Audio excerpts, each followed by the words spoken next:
नमस्कार, मैं हूं माधवी और आप देख रहे हैं स्वामी न्यूज। और अब समाचार विस्तार से। विजय अजमेर संस्था द्वारा पेयजल की समस्या व समाधान पर परिचर्चा रविवार 7 जुलाई को सुबह 11 बजे से 1 बजे तक रसोई बैंक्वेट हॉल स्वामी कॉम्प्लेक्स पर रखी गई है, जिसमें आम जन संस्थाएं पानी की समस्या पर अपने विचार रखेंगे व विशेषज्ञों द्वारा अल्पकालीन व दीर्घकालीन सुझाव दिए जाएंगे, जिसे शासन प्रशासन तक विभिन्न माध्यमों से पहुँचाया जाएगा।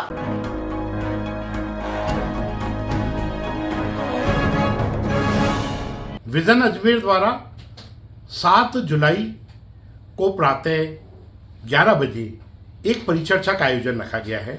इस परिचर्चा का जो विषय है वो पेयजल की समस्या व उसका समाधान क्या किया जा सकता है। 7 जुलाई को प्रातः 11 बजे स्वामी कॉम्प्लेक्स में प्रबुद्धजन सभी संस्थाओं के सदस्यों से निवेदन है कि कृपया अधिक से अधिक आकर इस अजमेर की जो मूल समस्या है इसके ऊपर विचार करें और विचार अपने रखें। उसका समाधान हम लोग शासन प्रशासन तक पहुंचाने के लिए विजन अजमेर के जरिए से आगे बढ़ेंगे। दिल्ली से अजमेर के लिए निजी बस में रवाना हुए एक युवक के बैग से अज्ञात चोर द्वारा 1,87,000 रुपए चोरी कर लिए गए। युवक ने अजमेर पहुंचते ही बस को सिविल लाइन थाने के बाहर रुकवा लिया। इस पर सिविल लाइन थाना पुलिस ने बस में लगे कैमरे के आधार पर चोर की तलाश करने की कोशिश की। पुलिस ने मुकदमा दर्ज कर जांच शुरू कर दी है। दिल्ली से अजमेर के लिए रवाना हुए एक युवक के बैग से 1,87,000 रुपए चोरी होने का मामला सामने आया। युवक ने जानकारी देते हुए बताया कि वह निजी बस से दिल्ली से रवाना हुआ और दूदू पहुंचने पर बैग से उसकी रकम चोरी हो गई। युवक ने बताया कि जब उसे जानकारी मिली तो उसने सिविल लाइंस थाने के बाहर बस को रुकवा लिया। युवक ने सिविल लाइंस थाने में अज्ञात व्यक्ति के खिलाफ रुपए चोरी होने का मामला भी दर्ज कराया। पुलिस ने बस में लगे सीसीटीवी कैमरे के आधार पर चोर की पहचान करने की कोशिश की। पुलिस द्वारा जुटाए गए तथ्य के आधार पर जाँच की जा रही है।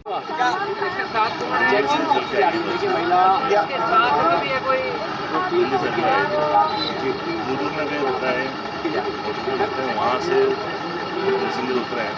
उसी दौरान किसी व्यक्ति ने कैमरे अंदर वीडियो बच के अंदर कैमरे लगे हुए हैं। उसके बाद क्रीम लगा कर उसको ब्लैक कर दिया कैमरे को। उसके बाद ये वारदात करेंगे। चेक कर रहे हैं सीसीटीवी कैमरे जो वीडियो बच के अंदर लग रहे हैं उनको चेक कर रहे हैं।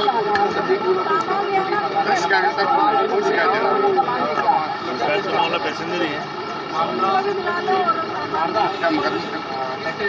जाँच देख रहे हैं। अभी सीसीटीवी कैमरे ही देख रहे हैं।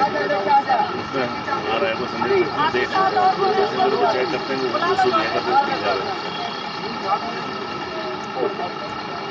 हैं दिल्ली से अजमेर आ रहा था जी। तो बैग में दूदू के अंदर गाड़ी रुकी आधे घंटे तो वहाँ पे पैसे चोरी हो गए जी। अरे वो आईडी थोड़ी सी पैसे जो काम के लिए लेके आया था, एडवांस चाहिए थे 1,87,500 जी।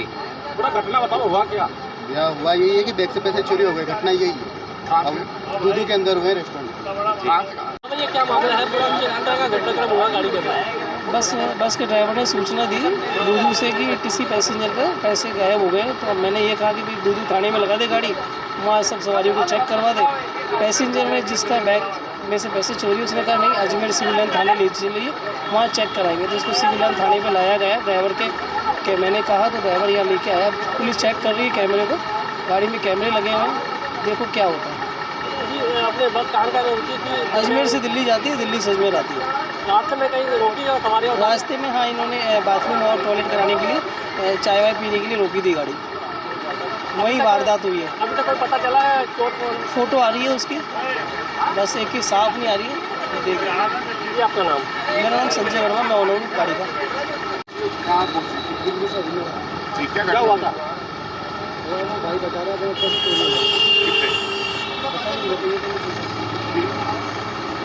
बस को भी कल आके खड़ा कर रखा है। अभी सिविल लाइन थाने में। अरे आपने स्टॉपेज दिया था, कहाँ स्टॉपेज दिया था? जी। उसके बाद लगातार कहीं बस रुकी नहीं आपकी? उसके पहले कहीं बस नहीं रुकी? दूध के अलावा कहीं बस को नहीं रोकी क्या आपने? डेयरी एवं पशुपालन को कृषि क्षेत्र में सम्मिलित कर कृषि के समान समस्त सुविधाएं देने की मांग को लेकर आज अजमेर जिला दुग्ध उत्पादक सहकारी संघ सरस डेयरी अध्यक्ष रामचंद्र चौधरी द्वारा कैबिनेट मंत्री पशुपालन एवं देवस्थान विभाग जोराराम कुमावत से मांग की गई। आज डेयरी अध्यक्ष रामचंद्र चौधरी ने प्रेस वार्ता आयोजित कर जानकारी दी। डेयरी एवं पशुपालन को कृषि क्षेत्र में सम्मिलित कर कृषि के समान समस्त सुविधाएं देने की मांग को लेकर आज अजमेर जिला दुग्ध उत्पादक सहकारी संघ सरस डेयरी अध्यक्ष रामचंद्र चौधरी द्वारा कैबिनेट मंत्री पशुपालन एवं देवस्थान विभाग जोराराम कुमावत से मांग की गई। सरस डेयरी अध्यक्ष रामचंद्र चौधरी ने कहा कि लंबे अरसे से डेयरी एवं पशुपालन विभाग को कृषि क्षेत्र में सम्मिलित नहीं करने से डेयरी एवं पशुपालन विभाग कृषि क्षेत्र में मिलने वाली समस्त सुविधा से वंचित हो रखे हैं, जिससे कि डेयरी एवं पशुपालन क्षेत्र में पशुपालकों की आय दुगनी होने से वंचित हो रही है। यदि उपरोक्त व्यवस्था हो जाती है तो डेयरी एवं पशुपालन क्षेत्र में कृषि की भांति सुविधाएं उपलब्ध हो सकेंगी। आरसीडीएफ राज्य सरकार और भारत सरकार से हम अनुरोध कर रहे हैं कि डेयरी और पशुपालन को कृषि के विभाग में सम्मिलित किया जाए और कृषि में मिलने वाली सारी सुविधाएं जो मेरे पशुपालकों के डेयरी और पशुपालन जब सम्मिलित हो जाएगा तो उसमें मिलनी चाहिए, ये हमारी मांग है। कृषि में जाने से एक तो दूध का जो है जिस प्रकार कृषि जिंसों का सपोर्ट प्राइस मिल रहा है खरीदते हैं, तो उसी प्रकार मेरे दूध का भी समर्थन मूल्य भारत सरकार देगी। जब कृषि का होगा तो समर्थन मूल्य मिलेगा। इनकम टैक्स दूध के उत्पादन में इनकम टैक्स जब वो लग रहा वो नहीं लगेगा। इसी प्रकार जो है चौथा ये कि आपदा प्रबंधन में जिस प्रकार आपके अकाल पड़ जाए, अतिवृष्टि हो जाए, शीतलहर हो जाती है और या कुछ फसलों में संक्रमण बीमारी आती है तो पूरा मुआवजा भारत सरकार देती है। और बीमा जो किसान क्रेडिट कार्ड का जो बीमा की प्रीमियम है वो भी उनको मिलता है। तो ऐसे ही जो मैं उनसे मांग करता हूँ, जब ये कृषि में चला जाएगा तो पशुपालक क्रेडिट कार्ड भी उसी तरह प्रभावशाली हो जाएगा। और पशुओं में लंपी बीमारी है या फ्लड आता, बाढ़ आ जाता है पूरे 10-10, 20-20 गाँव में देश में, किसी भी भाग में बाढ़ आने से जानवर बह जाते हैं तो उनका मुआवजा भी भारत सरकार देगी। और इतना ही नहीं, कृषि जिंसों की भांति समर्थन मूल्य जो है पशुपालकों के दूध पे भारत सरकार देना पड़ेगा। अभी तो कांग्रेस के अशोक जी गहलोत ने जो है 5 रुपये शुरू किए इस हिंदुस्तान में, ये सरकार भी दे रही है, उनका आभार व्यक्त कर रहे हैं। इस सरकार से 5 महीने का दूध उत्पादक संबल योजना का 5 रुपये प्रति लीटर का 5 महीने का बकाया है और बकाया होने से दूध उत्पादन पे उसका प्रभाव पड़ता है। तो हम चाह रहे हैं कि भी राज्य सरकार 10 तारीख के बजट में प्रावधान करके इसी महीने में 5 रुपये का भुगतान करे। दूसरा, हमने राज्य सरकार से आरसीडीएफ के माध्यम से प्रपोजल भेजा है, जब अमूल पूरे देश में, मदर डेयरी पूरे देश में और अन्य जो डेयरियाँ हैं, लोटस और जितनी भी जो है रिलायंस डेयरी जो भी है, वो पूरे देश में आप देख रहे हो कि 2 रुपये लीटर सेल प्राइस विपणन का बढ़ा चुके हैं। हमने 20 दिन पहले आरसीडीएफ के माध्यम से राज्य सरकार के पास भेजा है, जो शायद मुख्यमंत्री जी के विचाराधीन है, तो इसको सोचेंगे, वो तत्काल प्रभाव से हमें भी 2 रुपये सेल प्राइस में बढ़ाने की अनुमति दें, वरना रोज 50 से 60 लाख रुपए का जिला संघों को नुकसान हो रहा है और ये जो है नुकसान आने वाले टाइम में भरपाई करना बहुत। अजमेर के लोहागल रोड स्थित अपना घर आश्रम का स्थापना दिवस बड़े धूमधाम से मनाया गया। इस अवसर पर संभागीय आयुक्त महेश चंद्र शर्मा ने दीप प्रज्वलित कर कार्यक्रम का शुभारंभ किया। इस मौके पर मुख्य बधिर छात्र छात्राओं द्वारा सांस्कृतिक कार्यक्रम की सुंदर प्रस्तुति दी गई। लोहागल रोड स्थित अपना घर आश्रम का आज 113वां स्थापना दिवस बड़ी धूमधाम के साथ मनाया गया। कार्यक्रम का शुभारंभ मुख्य अतिथि संभागीय आयुक्त महेश चंद्र शर्मा द्वारा दीप प्रज्वलित कर किया गया। छात्र छात्राओं ने सरस्वती वंदना कर कार्यक्रम का प्रारंभ किया। इसके पश्चात मूक बधिर छात्र छात्राओं द्वारा सांस्कृतिक कार्यक्रम की बहुत ही सुंदर प्रस्तुति दी गई। कार्यक्रम के अंत में सम्मान समारोह का भी आयोजन किया गया। अपना घर आश्रम लोहागल की स्थापना 2011 में हुई थी और आज हम अपना 3 जुलाई को स्थापना दिवस समारोह मना रहे हैं, जो कि आज 13वां स्थापना दिवस समारोह है। इस अपना घर आश्रम लोहागल की सर्वप्रथम स्थापना हुई थी। उसके पश्चात हमने अपना घर आश्रम मूक एवं बधिर एवं दृष्टिहीन विद्यालय भी चालू किया, जो कि सन 2016 में किया गया था। उसके बाद पुष्कर में आश्रम में भी एक संचालित किया जा रहा है, जहाँ पर लगभग 40 प्रभु जी को रखा जाता है और वर्तमान में लोहागल में लगभग 120 प्रभु जी यहाँ पर रह रहे हैं। और स्थापना दिवस पर कार्यक्रम कौन कैसा क्या आज हमारे यहाँ पर रहने वाले प्रभु जी एवं मूक बधिर एवं दृष्टिहीन बच्चों के द्वारा ही सांस्कृतिक कार्यक्रम प्रस्तुत किया जाएगा और इस अवसर पर स्थापना दिवस पर यहाँ पर रहने वाले प्रभु जी एवं मूक बधिर एवं दृष्टिहीन बच्चों के द्वारा सांस्कृतिक कार्यक्रम किया जा गया है एवं इस अवसर पर अपना घर के संस्थापक डॉक्टर भारद्वाज साहब भी पधारे हुए हैं और इस अवसर पर हमारे संभागीय आयुक्त महोदय हमारे मुख्य अतिथि के रूप में पधारे हैं। परिचय आपका? मैं अरविंद अजमेरा। सदन में प्रतिपक्ष नेता राहुल गांधी द्वारा समाज को क्रूर और हिंसक बताने के विरोध में आज सकल हिंदू समाज और भाजपा के कार्यकर्ताओं सहित सैकड़ों लोगों ने किशनगढ़ में राहुल गांधी का पुतला फूंककर विरोध जताया। इस मौके पर उपस्थित भाजपा कार्यकर्ता और हिंदुवादी संगठन के पदाधिकारियों ने राहुल गांधी से हिंदू समाज से माफी मांगने की मांग की है। सदन में प्रतिपक्ष नेता राहुल गांधी द्वारा समाज को क्रूर और हिंसक बताने के विरोध में आज सकल हिंदू समाज और भाजपा के कार्यकर्ताओं सहित सैकड़ों लोगों ने किशनगढ़ में राहुल गांधी का पुतला फूंककर विरोध जताया। इस मौके पर उपस्थित लोगों ने राहुल गांधी के विरोध में नारे भी लगाए। उन्होंने कहा कि राहुल गांधी द्वारा सदन में दिए गए इस बयान से पूरा हिंदू समाज आहत है और सभी में आक्रोश व्याप्त है। उन्होंने कहा कि सदन की मर्यादा को ध्यान में रखते हुए सर्वधर्म का आदर करना चाहिए और किसी भी एक विशेष धर्म के बारे में आपत्तिजनक शब्दों का इस्तेमाल नहीं करना चाहिए और इस कृत्य के लिए राहुल गांधी को सभी से माफ़ी भी मांगनी चाहिए।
पुष्कर सरोवर के डूब क्षेत्र और ऐतिहासिक इमारत जहांगीर महल क्षेत्र में धड़ल्ले से हो रहे अवैध निर्माण को लेकर आखिरकार पालिका प्रशासन हरकत में आया है।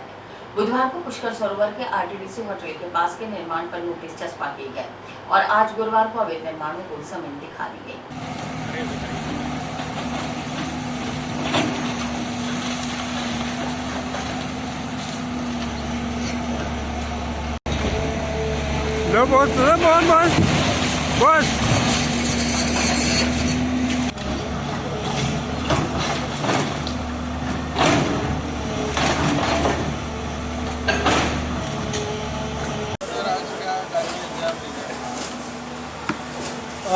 पुष्कर सरोवर के किनारे कुछ अवैध निर्माण यहाँ पर हो रहे थे, तो हमको इसकी जानकारी एएसआई के द्वारा प्राप्त हुई कि बादशाही महल जो है उसके विनियमित क्षेत्र के अंदर कुछ लोग अवैध निर्माण कर रहे हैं। तो हमने जब जांच करवाई तो यहाँ पे कुल 4 निर्माण हमको मिले। इनकी फिर हमने दोबारा जांच करवाई तो इनमें से किसी ने भी नगर पालिका से न तो कोई परमिशन प्राप्त की थी न किसी ने एएसआई से परमिशन प्राप्त करी थी। चूँकि नगर पालिका से कोई परमिशन प्राप्त नहीं की थी तो हमने इनको 194 के नोटिस दिए। पर्याप्त हमने इनको समय दिया कि भाई आपके पास कोई अगर स्वीकृति है या कोई सक्षम कोई दस्तावेज है तो वो आप हमारे सामने पेश करें। तो हमारे सामने ये तथ्य आया कि ना तो ये ज़मीन कन्वर्टेड थी, ना ही इसकी कोई बिल्डिंग परमिशन जारी हो रखी थी। तो आज ये जो 4 निर्माण थे, बहुमंजिला निर्माण थे, इन निर्माणों को तोड़ने की कार्रवाई हमारे द्वारा की गई है। लेकिन निर्माण सर काफ़ी लंबे समय से जारी है, लगभग 1 साल से। नहीं, हमारे जब संज्ञान में आया उसके बाद हमने तुरंत इनको नोटिस देने की कार्रवाई करी है और नोटिस के बाद में इनसे हमने रिप्लाई का समय दिया है, फिर हमने इनको दोबारा नोटिस दिए हैं और तीसरी बार हमने नोटिस देके फिर इनको तोड़ने की कार्रवाई। नगर पालिका जितने भी कोई अवैध निर्माण है वो भले अब का है चाहे वो पुराना है, तो नगर पालिका उन अवैध निर्माणों के खिलाफ बहुत ही गंभीर है और बहुत ही गंभीरतापूर्वक कठोर कार्रवाई करेगी। सर कई कॉलोनियां अवैध बन गई है जहाँ पर लगातार निर्माण चल रहा है, क्या उनको भी? बिल्कुल, अवैध निर्माण किसी भी स्तर पे बर्दाश्त नहीं किया जाएगा, नगर पालिका उनके खिलाफ कठोर कार्रवाई करेगी। आज पुष्कर नगर पालिका क्षेत्र में जयपुर घाट के पास ब्रह्म सरोवर के पास जो है अवैध होटल निर्माण, अवैध जो ये निर्माण हो रखे हैं इनके ऊपर अब कार्रवाई कर रहे हैं। इनको ध्वस्त किया जा रहा है। इन लोगों द्वारा ना तो नगर पालिका से किसी तरह की परमिशन ली गई और चूँकि ये ASI रिस्ट्रिक्टेड एरिया है तो ना ही इन्होंने ASI से परमिशन ली। इनको प्रॉपर नोटिस वगैरह देने के बावजूद इनके द्वारा अतिक्रमण नहीं हटाया गया, तो इसलिए आज नगर पालिका द्वारा शांतिपूर्ण तरीके से अतिक्रमण हटाया जा रहा है। सर और भी अतिक्रमण हो रखे हैं पुष्कर में अवैध निर्माण को लेकर? बिल्कुल, ये जैसे ऐसे अतिक्रमण जो और भी है उनको भी चिन्हित किया जा रहा है और क्रमबद्ध चरण से सभी जो ऐसे अतिक्रमण है जो इलीगल कंस्ट्रक्शन हो रखे हैं बिना परमिशन से और घाट की सरोवर की सुंदरता जो है उसको ये धूमिल कर रहे हैं और अवैध अतिक्रमण है बिना किसी परमिशन के जो हो रखे हैं, बिना किसी परमिशन के निर्माण हो रखे हैं और जो अपनी पुष्कर की जो सांस्कृतिक और धार्मिक धरोहर है उसको धूमिल कर रहे हैं, जो इसकी घाट की सुंदरता और पवित्रता है उसको क्षति पहुंचा रहे हैं, उनके ऊपर क्रमबद्ध रूप से नियमानुसार कार्रवाई। 1 जुलाई से लागू हुए 3 नए कानून को लेकर आज भाजपा मीडिया विभाग और विधि प्रकोष्ठ द्वारा प्रेस वार्ता आयोजित कर जानकारी दी गई।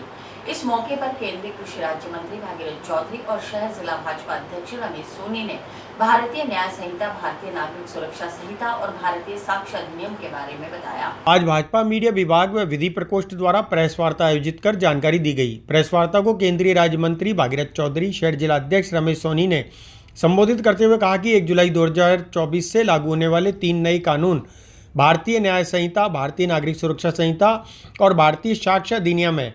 ये कानून भारतीय दंड संहिता, आपराधिक प्रक्रिया संहिता और पुराने भारतीय साक्ष्य अधिनियम की जगह लेंगे। 12 दिसंबर 2023 को इन तीनों कानूनों में बदलाव का बिल लोकसभा में प्रस्तावित किया गया था। 20 दिसंबर 2023 को लोकसभा और 21 दिसंबर 2023 को राज्यसभा से ये पारित हुए। 25 दिसंबर 2023 को राष्ट्रपति ने 3 विधेयकों को अपनी मंजूरी दी। वहीं 24 फरवरी 2024 को केंद्र सरकार ने घोषणा की थी।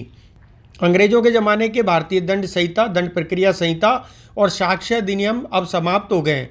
अब इनकी जगह भारतीय न्याय संहिता, भारतीय नागरिक सुरक्षा संहिता और भारतीय साक्ष्य अधिनियम ने ले ली है। ये जो कानून 100, 125, 150 साल से चले आ रहे थे और मैं तो कह रहा हूँ कि वो न्याय के लिए नहीं, दंड के लिए, तो न्याय संगत इसको कानून को न्याय संगत बनाया गया है। तीनों जो कानून आए ये देश हित में है, जनहित में है और समाज हित में है। इसी तरह से इन तीनों कानून को लाया गया है और पहले लटकाना, भटकाना इस तरह का जो कार्य था, अब ये कानून ऐसे बनाया गया तुरंत इस पर कार्रवाई होगी और पुलिस भी जवाबदेह होगी। और ये जो कानून जो बने हैं मैं कह सकता हूँ कि जनहित के लिए बने हैं।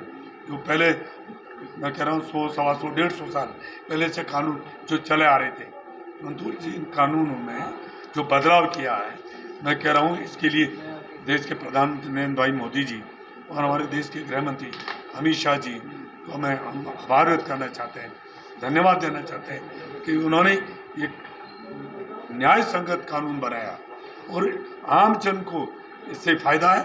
और जो दोषी है, जैसे आज देखने में आता है महिलाओं, बच्चों के साथ बहुत जिस तरह का जो गैंगरेप इस तरह की होती है, तो उनको सख्त से सख्त सज़ा मिले और तुरंत मिले। ऐसे नहीं कि कई वर्षों तक वो चलता रहे, फिर जनता में एक गलत धारणा जाती है कि इतने संगीन अपराध करने के बावजूद भी उसका कई वर्षों तक कोई न्याय नहीं हो पाता है और उनको दोषी नहीं ठहराया जाता। अब ये सारे प्रावधान इसमें तीनों कानून जनहित के लिए, देश हित के लिए और मैं कह रहा हूँ कि महिलाओं हैं, चाहे SC ST है, चाहे बच्चों, चाहे आम जन के लिए ये कानून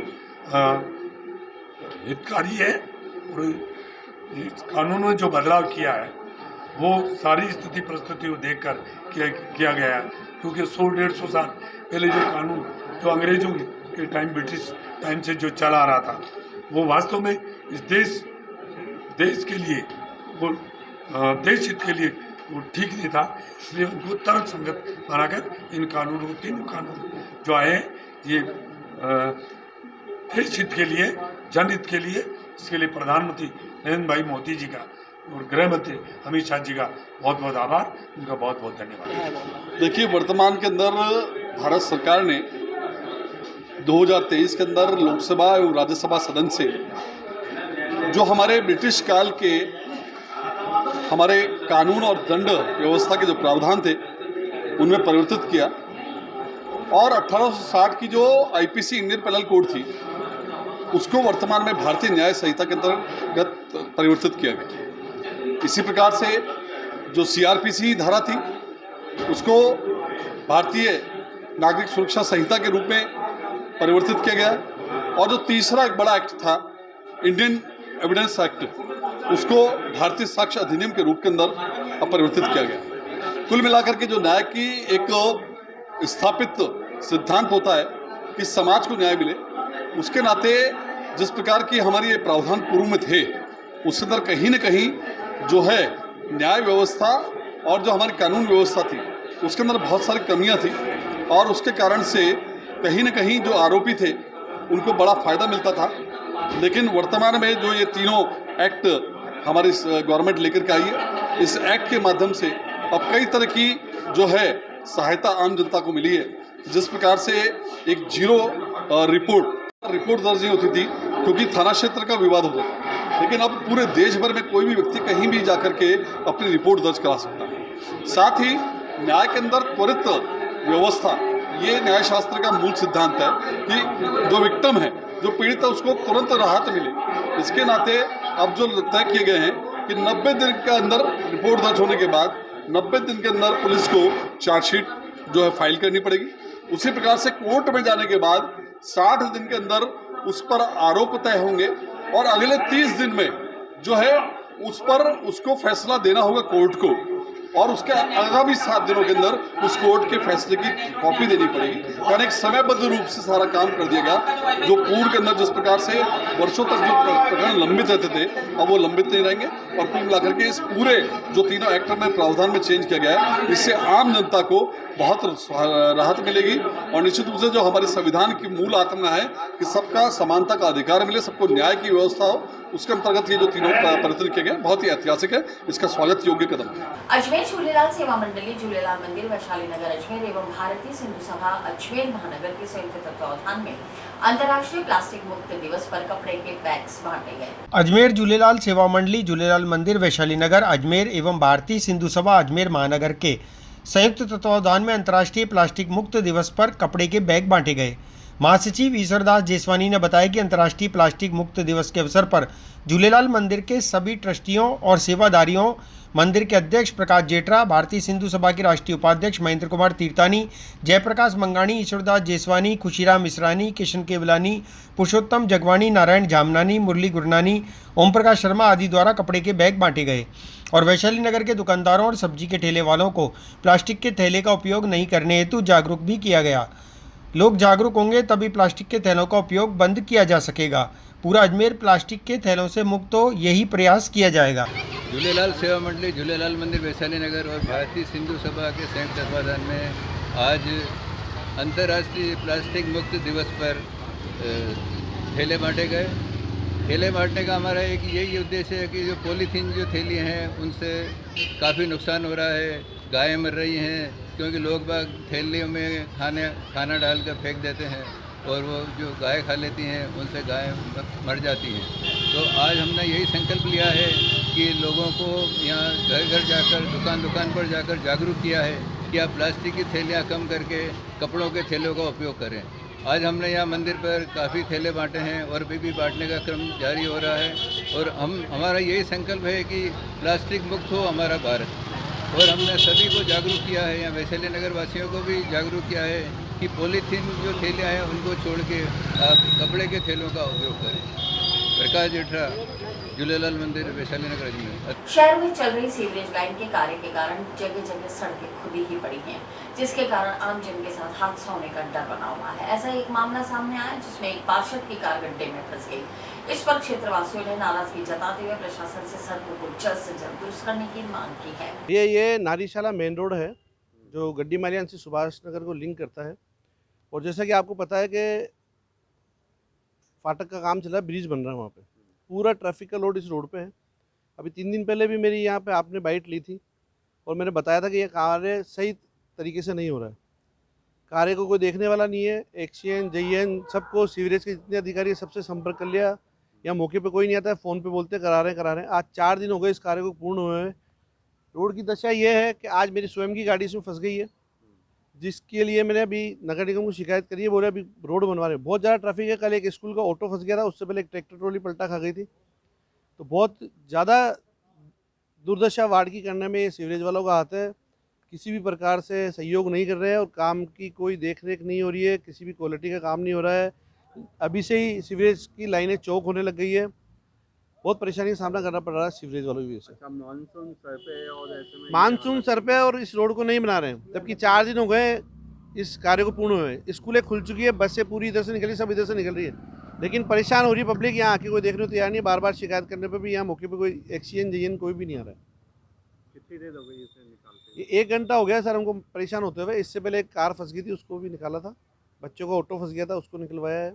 और अभी मेरी स्वयं की गाड़ी इसमें फंस गई है, अभी निकालेंगे। आपका नाम? Dilawar Chauhan, ward number 35। माननीय अनीता बदल मैडम से निवेदन करता हूं कि आए दिन ये ऐसे हादसे होते हैं।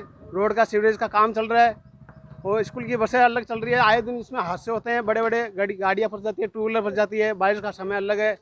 आगे से सुभाष नगर से, खानपुरा से पूरा ट्रैफिक इधर से निकलता है। आगे रोड पूरा सगड़ा पड़ा है, न जिसमें कभी वाइट बनता है, ढंग से नहीं बनता है। 6 महीने में रोड नहीं चलता है, कार्य लगा के चल जाते हैं, कार्य 6 महीने में नहीं चलती है। वो पूरा रोड फाटक से लेके सुभाष नगर तक रोड इतना सकड़ा है, रास्ते के अंदर 4 व्हीलर 2 व्हीलर खड़ी रहती है जगह जगह। ये काई का काम चल रहा है? ये अभी सीवरेज का काम चल रहा है। सीवरेज के अंदर आज देखो पार्षद साहब की गाड़ी फंस गई है। कल भी एक स्कूल पर इसमें गिरती गिरती फंसी है। स्कूल के बच्चे थे, इसमें 25-30 बच्चे थे।